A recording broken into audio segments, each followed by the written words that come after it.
제15장. 매 7년 끝에는 면제하라. 면제의 규례는 이러하니라. 그의 이웃에게 구워진 모든 체주는 그것을 면제하고 그의 이웃에게나 그 형제에게 독촉하지 말지니 이는 여호와를 위하여 면제를 선포하였음이라. 이방인에게는 네가 독촉하려니와 네 형제에게 구워준 것은 네 손에서 면제하라. 네가 만일 네 하나님 여호와의 말씀만 듣고 내가 오늘 네게 내리는 그 명령을 다 지켜 행하면 네 하나님 여호와께서 네게 기업으로 주신 땅에서 네가 반드시 복을 받으리니 너희 중에 가난한 자가 없으리라. 네 하나님 여호와께서 네게 허락하신 대로 네게 복을 주시리니 네가 여러 나라에 구워 줄지라도 너는 꾸지 아니하겠고 네가 여러 나라를 통치할지라도 너는 통치를 당하지 아니하리라. 네 하나님 여호와께서 네게 주신 땅 어느 성읍에서든지 가난한 형제가 너와 함께 거주하거든 그 가난한 형제에게 네 마음을 완악하게 하지 말며 네 손을 움켜쥐지 말고 반드시 네 손을 그에게 펴서 그에게 필요한 대로 쓸 것을 넉넉히 구워주라. 삼가 너는 마음에 악한 생각을 품지 말라. 곧 이르기를 일곱째 해 면제년이 가까이 왔다 하고 내 궁핍한 형제를 악한 눈으로 바라보며 아무것도 주지 아니하면 그가 너를 여호와께 호소하리니 그것이 네게 죄가 되리라. 너는 반드시 그에게 줄 것이요 줄 때에는 아끼는 마음을 품지 말 것이니라.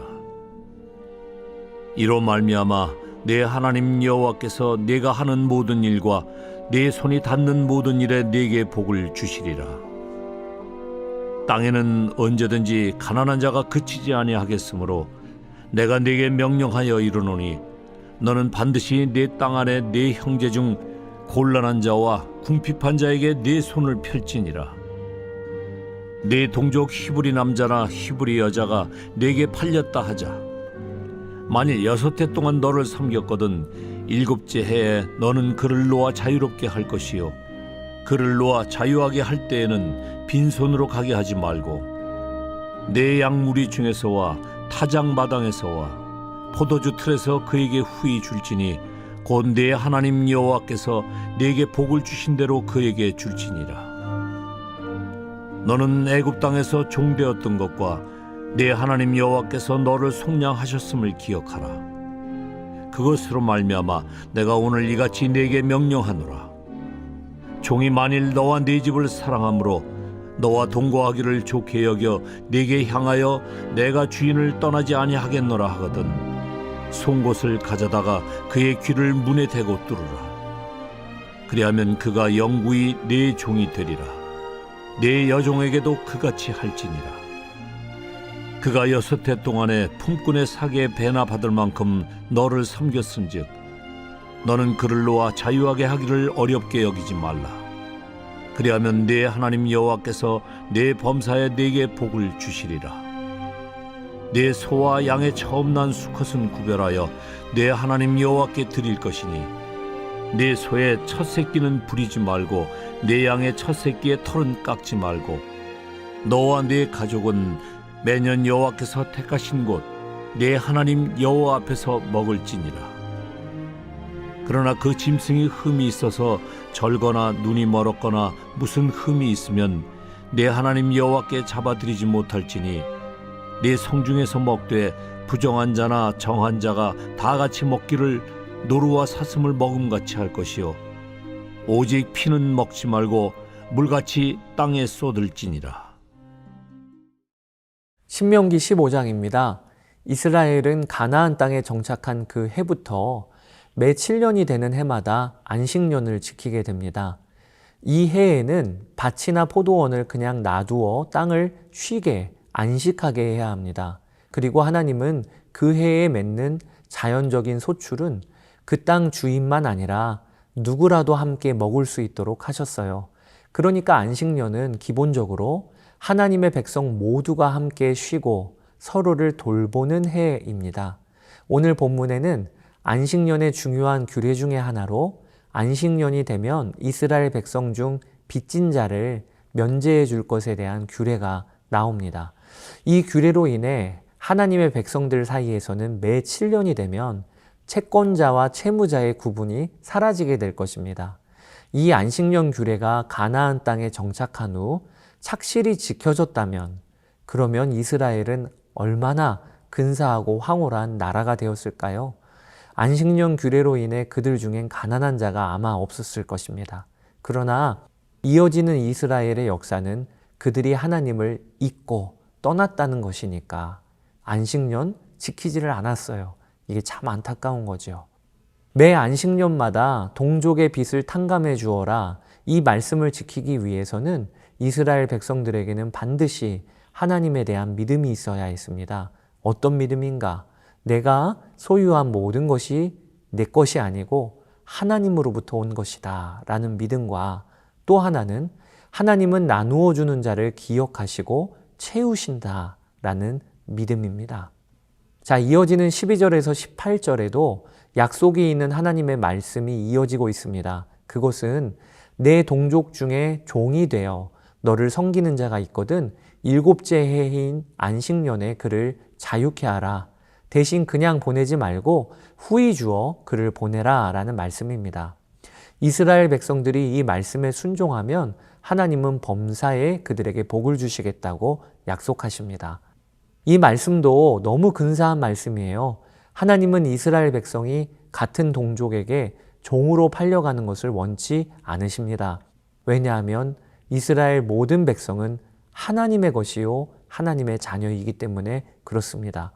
다 같은 자녀의 신분인데 재정적인 이유로 서로가 서로에게 주인 노릇하고 혹은 종 노릇하는 것을 하나님은 기뻐하지 않으십니다. 그래서 안식년이 되면 그들을 종의 신분에서 놓아주라라고 하신 것입니다. 당시 이것은 파격적인 법이었습니다. 종으로 산 자를 7년이 되면 풀어주어야 한다니요. 하나님은 당신의 백성들이 세상과는 다른 기준을 갖기를 원하시는 거죠. 내가 종으로 부리느니라 할지라도 그가 하나님의 자녀임을 기억하고 함부로 대하지 않도록 하신 것입니다.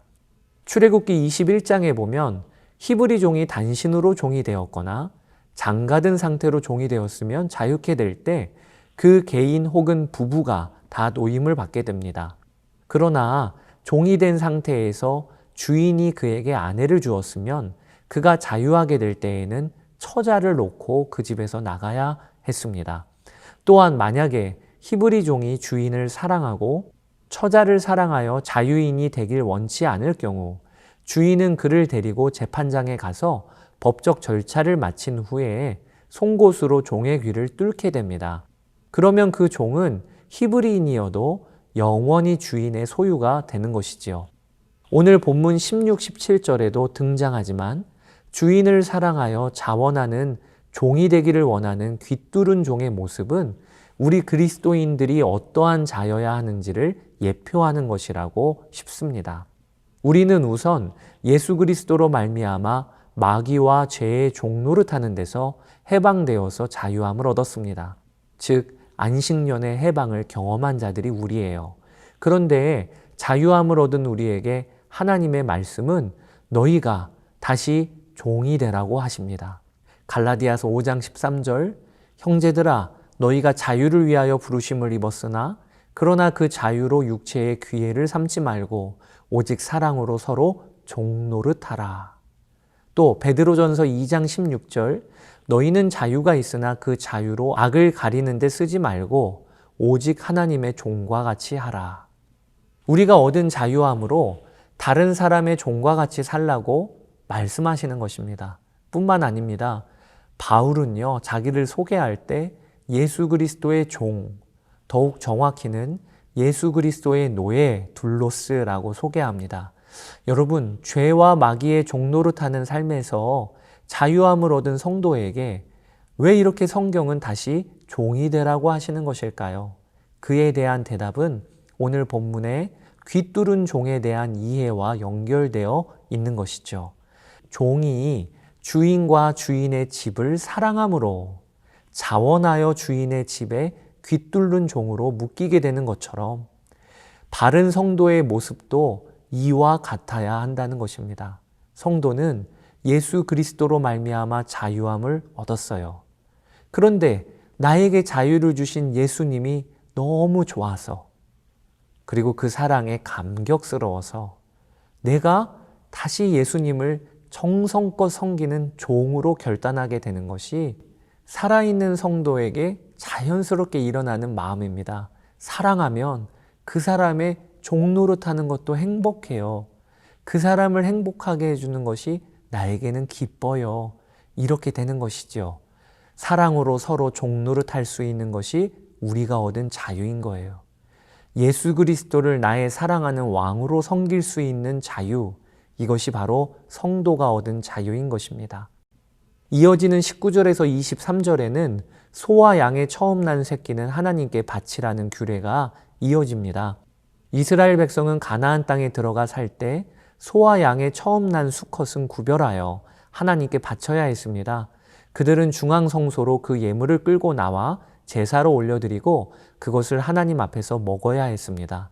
이렇게 첫 새끼를 바침으로 백성은 내 집안의 소유물이 다 하나님께로부터 왔으며 또한 하나님께로 바쳐졌음을 알게 되는 것이지요. 첫 새끼, 첫 것, 이것은 나머지의 대표라는 의미가 있는 거예요. 그러니까 첫 새끼를 드렸다는 것은 둘째와 셋째는 남기고 이게 아니라 모든 것을 드린다는 상징인 것입니다. 이때 중요한 것은 그 짐승을 먹는 식탁에는 부정한 자, 지금으로 하면 장애인 등 몸이 불편한 모든 자를 포함하여 다 구분 없이 초청해서 함께 먹어야 한다는 것입니다. 여러분, 신명기 15장 전체에 흐르고 있는 하나님 나라 백성이 누리는 은혜와 사랑의 풍성함을 읽으시게 되면 좋겠습니다. 하나님의 백성의 삶은요, 정말 근사하고 멋진 삶이에요. 사랑으로 서로 종노릇하는 삶, 그리고 하나님의 형상으로 지음받은 사람을 누구라도 존귀하게 대하고 여기는 삶, 이게 바로 하나님 나라 백성된 근사하고 멋진 삶입니다. 오늘도 그러한 삶 사시게 되기를 주의 이름으로 축복합니다. 감사합니다.